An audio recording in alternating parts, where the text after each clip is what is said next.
Sir मेरे पास एक patient का क्वेश्चन आया है यूट्यूब में, जो आपके कमेंट्स में उन्होंने क्वेश्चन किया है। उनका क्वेश्चन ये है कि सर हम 12 मंथ से सेकंड चाइल्ड के लिए ट्राई कर रहे हैं और लास्ट 2 मंथ से हम ट्रीटमेंट भी ले रहे हैं। वो किसी गायनेकोलॉजिस्ट के पास गए थे तो उन्होंने एग बनने की दवा भी दी थी, बट एग बनने का एग रप्चर होने का इंजेक्शंस भी दिया था और लास्ट 3 मंथ से एग रप्चर हुए भी थे बट फर्टिलाइज नहीं हुए। और उनका 2 महीने से पीरियड भी आया था, बट कुछ पीरियड आने के बाद कुछ ब्लैक से डिस्चार्ज हुआ था। अब वो सेकंड चाइल्ड के लिए ट्राई कर रहे हैं बट कंसीव नहीं हो पा रहा है, तो क्या प्रॉब्लम हो सकता है, उन्हें क्या करना चाहिए? देखो, बड़ा सिंपल सा आंसर है इसका। सबसे पहले तो मैं ये बता दूं कि मेरे YouTube कमेंट में बहुत सारे क्वेश्चन, मैं सबसे बहुत शुक्रगुजार हूँ कि लोग देखते हैं और उसमें कमेंट करते हैं, लोग अपने पर्सनल क्वेश्चन भी पूछ रहे हैं।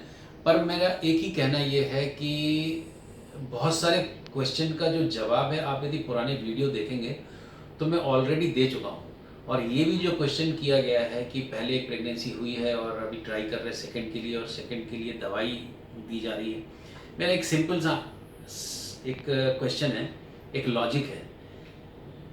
जिस कपल को पहले बच्चा हुआ वो उर्वर है, वो फर्टाइल है, मतलब उसके हस्बैंड और वाइफ के सीड्स अच्छे हैं, बीज अच्छे हैं, एग और स्पर्म अच्छे हैं। यदि उनकी उम्र नियर यदि बहुत ज़्यादा ना हो तो क्वालिटी भी ठीक ठाक है। उनका यदि पीरियड रेगुलर आता है तो उनको अंडा बनता है। उसको ओव्यूलेशन स्टडी करके प्रूव करने की कोई ज़रूरत नहीं है, क्योंकि जिसका अंडा रेगुलर निकलता है उसका यदि फर्टिलाइज नहीं होता तो उसको पीरियड आता है, मतलब जिसको पीरियड आता है उसको अंडा निकलता है। यदि हस्बैंड के साथ हैं और यदि प्रेगनेंसी नहीं हो रही तो हस्बैंड वाइफ के यूनियन के बाद जो सीड का यूनियन होना वो होता है फैलोपियन ट्यूब में।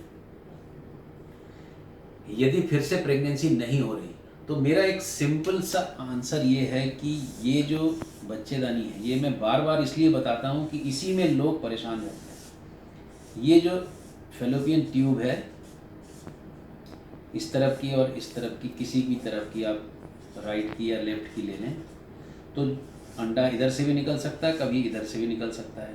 निकल के इस ट्यूब में आता है, यहाँ से स्पर्म जाके ये दोनों मिलके एक भ्रूण बनाते हैं। बच्चा बनने का शुरुआत ट्यूब में ही होता है, या तो इस तरफ या इस तरफ।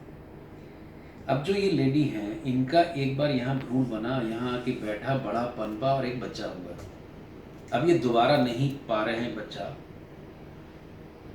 तो मोस्ट इम्पॉर्टेंट थिंग कि ये जो हस्बैंड का स्पर्म और वाइफ का जो एक का जो मिलन है वो नहीं हो रहा।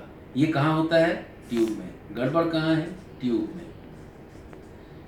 इसको बगैर देखे आप यदि ओव्यूलेशन स्टडी कराएंगे तो आपको तो पहले से मालूम है कि आपको अंडा निकलता है। दूसरी बात, जिसका रेगुलर अंडा निकलता है, भाई पहली वाली जो प्रेगनेंसी हुई कोई अंडा बनाने की दवाई से तो मोस्ट प्रोबेबली नहीं हुई होगी, वो नेचुरली प्रेग्नेंट होगी।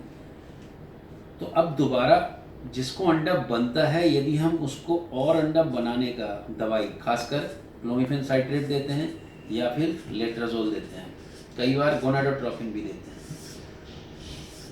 तो आप देख लो जो घोड़ा दौड़ता है आप उसको ही पीट रहे हो, तो कई बार ये जो रेगुलर दौड़ होती है उससे इधर उधर हो जाता हो। मतलब कई बार हम दवाई देके रेगुलर ओव्यूलेशन को डिस्टर्ब भी कर देते हैं।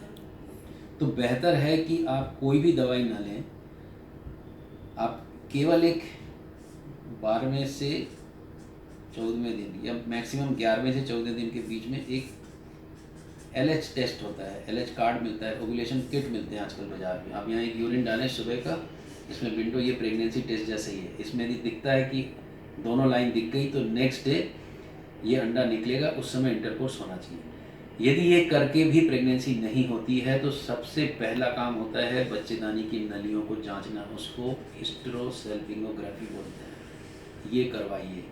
कई बार हिस्टेरोसेल्पिंगोग्राफी में जब हम यहाँ से दवाई पुश करते हैं तो ट्यूब की छोटी मोटी जो ब्लॉक है वो वैसे ही ठीक हो जाती है, प्लस ट्यूब में यदि कोई प्रॉब्लम हो तो आपको एक्सरे में वो पता चल जाएगा। आपको एटलीस्ट पता चलेगा कि आप जो पहले प्रेग्नेंट हुए थे अब क्यों नहीं हो रहा है, उसका reason. And most common reason या वो सेकेंडरी इनफर्टिलिटी, मतलब एक बार बच्चा हुआ और पीरियड भी रेगुलर है, नहीं होने का रीज़न बच्चेदानी की नली है। एक और जो इनने बताया कि अंडा बनाने की दवाई दे रहे हैं, अंडा बनाने की दवाई उनको देना बेहतर है जिनके अंडे रेगुलरली नहीं बनते, जैसे पॉलीसिस्टिक ओवरी। इनको हम ये देंगे तो एक सिंगल अंडा या 2-3 अंडे बन सकते हैं। पर जिसका अंडा रेगुलरली निकल रहा है उसको बहुत ज़्यादा ये ट्रीटमेंट देने से जो उसका नॉर्मल हार्मोनल चक्र है उसको हम डिस्टर्ब कर देते हैं। कई बार इमेच्योर अंडा बाहर आ जाता है, मतलब अधपका अंडा बाहर आ गया, उससे प्रेगनेंसी नहीं होती। यदि होती भी है तो एबॉर्शन होते हैं। तो बहुत ज़्यादा मेडिसिन लेने से बेहतर है कि नेचुरली यदि जैसे पहले हुआ तो वो ट्रीटमेंट लेना बेहतर है। दूसरा, कई बार ऐसे पेशेंट क्या करते हैं, HSG करने की बजाय हस्बैंड का स्पर्म को लेके ओव्यूलेशन स्टडी करा के यहाँ IUI कराते हैं। कई बार IUI कराते हैं। ट्यूब में यदि प्रॉब्लम हो, चाहे आप स्पर्म यहाँ छोड़ें चाहे यहाँ छोड़ें चाहे नेचुरल इंटरकोर्स में यहाँ छोड़ें, इस स्पर्म को जाके उससे यही मिलना है। और यहाँ यदि प्रॉब्लम है तो ये नहीं होगा। यदि ये नहीं होगा तो प्रेगनेंसी नहीं होगी।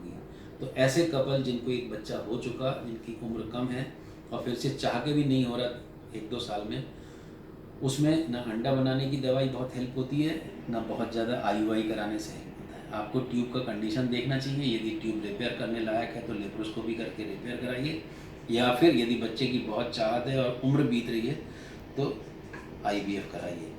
मेरे लॉजिक से हो सकता है, मेरे इस लॉजिक से हो सकता है बहुत लोग इत्तेफाक ना रखें, क्योंकि मैं थोड़ा सा मोर लॉजिकल जाता हूँ, इसे ऐसा मुझे लगता है। तो ये एक पर्सनल ओपिनियन है मेरा, पर जितनी जल्दी प्रेगनेंसी हो कम उम्र में उतना अच्छा। जो दूसरे पेशेंट हमारे YouTube देख के मुझे क्वेश्चन पूछ रहे हैं, मोस्ट ऑफ द क्वेश्चंस का जो आंसर है, मेरे जो वीडियो आप थोड़ा नीचे जाके देखिए, आपको बहुत सारे आंसर्स आपको मिल जाएंगे। आप मेरा वीडियो को सुनिए, आपको बहुत सारे आंसर्स मिल जाएंगे। आशा है आपको ये वाला आंसर देके मैंने सेटिस्फाई किया होगा। यदि हुए हैं आप सेटिस्फाइड तो इसको शेयर करिए, क्योंकि एक बेसिक प्रॉब्लम है, ये आपकी अकेले की नहीं है। ये प्रॉब्लम बहुत लोगों को रहती है, जो एक बच्चा हो चुका और फिर दूसरा नहीं हो रहा, ना वो IVF के लिए राजी हो पाते हैं, ना वो नेचुरली क्रिएट कर पाते हैं। तो उनका कारण खोजना बहुत ज़रूरी है। मेरे ख्याल से इतना एक्सप्लेनेशन काफ़ी है। सुनने के लिए बहुत बहुत धन्यवाद।